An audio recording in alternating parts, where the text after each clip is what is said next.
ఊపా బాధితులమే. కుల నిర్మూలన పోరాట సమితి ఊపా బాధిత సంఘం. అన్ని సంఘాలతో పాటు కుల నిర్మూలన పోరాట సమితి కార్యకర్తల మీద, నాయకత్వం మీద ఊపా కేసులు ఉన్నాయి.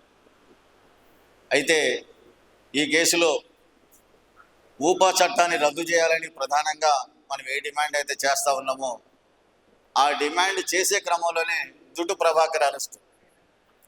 ఎందుకంటే ఊపా చట్టం అప్రజాస్వామికం, రాజ్యాంగ వ్యతిరేకమని మనం ఏదైతే చెప్తా ఉన్నామో ఆ రాజ్యాంగ వ్యతిరేకమైన చట్టాన్ని తీసేయాలని మాట్లాడుతున్న గొంతుల మీదే ఊపా చట్టాన్ని పెట్టి జైలులో కుక్కినటువంటి పరిస్థితి నేటికి 3 సంవత్సరాలు దాటిపోయింది. ఇవాళ మళ్ళా కృష్ణారావణ్ మీద ఊపా చట్టం పెట్టిన తర్వాత ఊపా రద్దు పోరాట కమిటీ మళ్ళా ఈ ఊపా చట్టాన్ని రద్దు చేయాలనే డిమాండ్తో ముందుకు రావటం మంచి విషయమే. ఎందుకంటే ఇది పాలక వర్గాలు ఇక్కడితో ఆగుతాయని, ఆపుతారని మనం అనుకోవటం లేదు. ఎవరు ప్రశ్నించినా వాళ్ళ మీద ఈ చట్టం ప్రయోగించబడింది. మన పిచ్చుక శ్రీనివాస్ గారు చెప్పినట్టు పాలక వర్గాల మీద ఎందుకు ఊపా చట్టం పెట్టకూడదనే డిమాండ్ ప్రధానంగా ప్రజల్లో పెరుగుతాం. ఆ ప్రజల్లో పెరగటం ఒక మంచి పరిణామం. ఎందుకంటే పాలక వర్గాల తన భాషని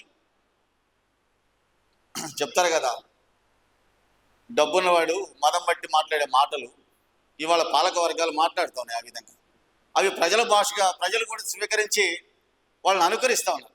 అంటే నువ్వు నేర్పిన పదాలే తిరిగి ప్రజలు ప్రశ్నిస్తే, ప్రజలు ఆ విధంగా అనుకరిస్తే చట్టాలను ప్రయోగించి అణిచివేస్తున్నటువంటి ఓ పాలక వర్గాలారా మీ మీద ఎందుకు కేసు పెట్టకూడదని ప్రజల నుంచి డిమాండ్ పెరుగుతూ ఉంది. వామపక్షాల నుంచి కాదు, లేకపోతే ప్రజా సంఘాల నుంచి కాదు, విస్తృతమైనటువంటి ప్రజల్లో, జర్నలిస్టుల్లో అనేక మంది ద్వారా ఈ డిమాండ్ పెరుగుతూ ఉంది. ఇప్పటికైనా పాలక వర్గాలు గమనిస్తే ఈ అప్రజాస్వామిక ఊపా చట్టాన్ని మనం రద్దు చేయాల్సిన అవసరం ఉంది కదా అని గుర్తించాలి. ఎందుకంటే ఊపా చట్టాన్ని తీసుకొచ్చినటువంటి చిదంబరం మీదే ఊపా చట్టం అమలైంది. అంటే భస్మాసురుడి హస్తంలాగా ఎవరైతే ఈ చట్టాన్ని తీసుకొస్తున్నారో ఆ చట్టం వాళ్ళ మీద ప్రయోగించబడినప్పుడు మాత్రమే దాని విలువ తెలుస్తాం. అంటే ఆ విలువ తెలిసినప్పుడు కూడా పాలక వర్గాలు ఏమి వెనకడుగు వేయటంలా. ఎందుకంటే ఈ దేశాన్ని, ఈ దేశ సంపదల్ని, మొత్తంగా సహజ వనరుల్ని కార్పొరేట్ శక్తులకి ధారాదత్తం చేసేటప్పుడు కులపరమైనటువంటి ఘర్షణలు, మత మారణ హోమాలు సృష్టిస్తున్నప్పుడు, గుజరాత్ ఫార్ములాని ఏపీలో, తెలంగాణలో అమలు చేస్తున్నప్పుడు, లేకపోతే బుల్డోజర్ సంస్కృతి ఉత్తరప్రదేశ్ నుంచి దిగుమతి చేసిన తర్వాత మొత్తంగా ప్రజలు ప్రశ్నిస్తారు. ప్రజలు ప్రశ్నిస్తే చైతన్యాన్ని చంపటం ఎలా?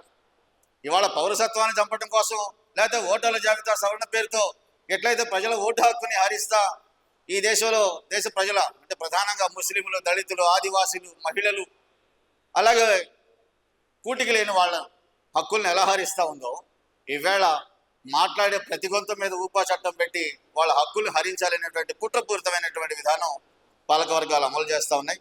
దీన్ని ఎట్టి పరిస్థితిలో క్షమించడానికి వెళ్ళేది. ఎందుకంటే మనం ఏమనుకుంటున్నామంటే నక్సలైట్లు అయిపోయిన తర్వాత, వాళ్ళు చనిపోయిన తర్వాత, లేకపోతే వాళ్ళు వెనక్కి వచ్చిన తర్వాత ఊపా చట్టం అమలు కాదులే, ఇంకా మన మీద రాదులే అనుకుంటున్నాం.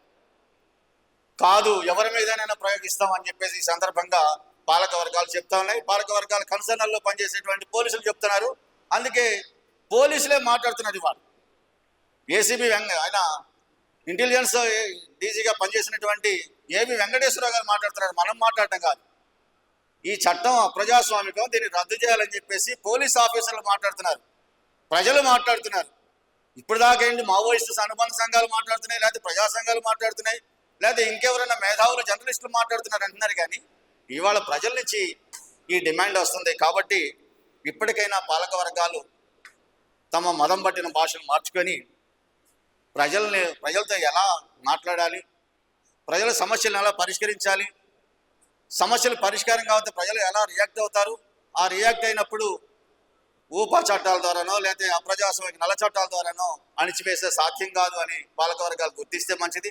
ఈ సందర్భంగా నేను ప్రధానంగా ఊపా రద్దు పోరాట సంఘీభావ కమిటీ ఇవాళ తీసుకున్నటువంటి ఒక మంచి నిర్ణయం అయితే, ఇవాళ దేశవ్యాప్తంగా అనేక సంఘాలు, అనేక పార్టీలు అన్నీ కూడా ఊపాకి వ్యతిరేకంగా పోరాటం చేస్తున్నాయి. ఎందుకంటే మనం ప్రజాస్వామ్యాన్ని పరిరక్షించాలని కోరుకునే వాళ్ళం, అప్రజాస్వామిక చట్టాలను రద్దు చేయాలని కోరుకునే వాళ్ళం తప్ప ప్రతీకార చర్యలకు పాల్పడే వాళ్ళం కాదు.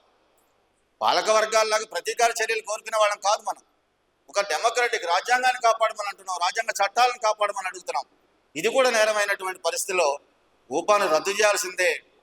జైళ్ళలో ఉన్నటువంటి వాళ్ళని కానీ, లేకపోతే ఇవాళ అప్రజాస్వామికంగా ఎవరి మీద అయితే ఈ చట్టాన్ని అమలు చేస్తున్నావో వాళ్ళ మీద పెట్టకుండా ఉండాలని, జైళ్ళలో ఉన్నటువంటి వాళ్ళని విడుదల చేయాలని చెప్పేసి ఈ సందర్భంగా మనం డిమాండ్ చేస్తూ ఈ కార్యక్రమాన్ని మిత్రుడు చంద్రశేఖర్ అని చెప్పినట్లు, అలాగే బేతాళ సుదర్శన్ గారు చెప్పినట్లు ఇది నిరసన ప్రదర్శనలు, ప్రధానంగా ప్రభుత్వానికి వ్యతిరేకంగా నిరసన ప్రదర్శనలు చేయాలి. ఈ హాలు మీటింగ్లకు సంబంధించి కాకుండా ప్రజల మధ్యకు మనం ఈ విషయాలను తీసుకెళ్ళగలిగితే ప్రజలు చైతన్యవంతం అవుతారు, మనకంటే అడ్వాన్స్ అయ్యి ఈ ప్రభుత్వాలను నిలదీస్తారని చెప్పేసి సందర్భంగా తెలియజేస్తూ ఈ అవకాశం ఇచ్చినటువంటి మిత్రులకి ధన్యవాదాలు.